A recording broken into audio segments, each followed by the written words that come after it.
Sa pagpapatuloy ng ating balitaan, kung bibigyan ng pagkakataong makapasok sa Senado, balak isulong ni Amira Lidasan ang pagbabalik at pagpaparami ng eskwela para sa mga lumad. Higit pa rito, pangarap din umano nito ang pagkamit ng respeto para sa mga katutubo. Ang Bakit Ikaw DZRH exclusive interview kay Lidasan, tinutukan ni Wina Hesoro.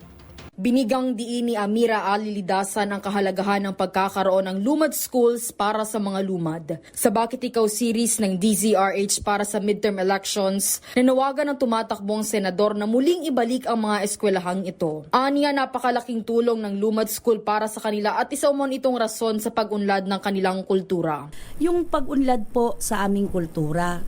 Kagustuhan po namin na magkaroon ng eskwelahan, lalo na po yung idinulog namin dati sa inyo dito nung naglakbayan kami, yung sa pilitang pagpapasara ng mga lumad school. Kasi napakalaki ng tulong ng lumad school para sa mga kapatid nating mga lumad. Kasi ito yung klase ng edukasyon na hindi kolonyal.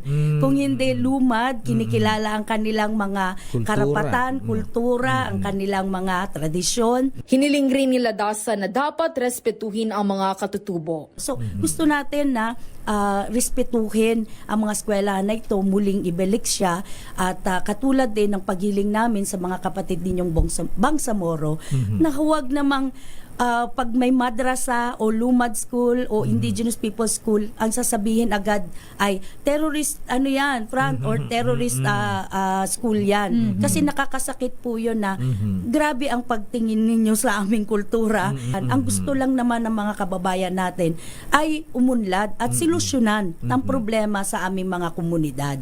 Samantala, nanawagan rin siyang maisulong ang mga bills kaugnay sa pagtatanggol para sa human rights at pati na rin ang Environment Defenders Bill. I-push na rin po ang mga bills defending human rights defenders. So Human Rights Defenders Bill, kahit po yung Environment Defenders Bill, kasi kami po na mga namamahala sa mga lupang ninuno at saka sa mga komunidad namin ay dapat po makilala din po yung proteksyon ng gobyerno at hindi po parang target practice po kami ng military exercises. Para sa MBC TV Network News, ito si Wina Hesoro ng DZRH. Una sa Pilipinas, una sa Pilipino.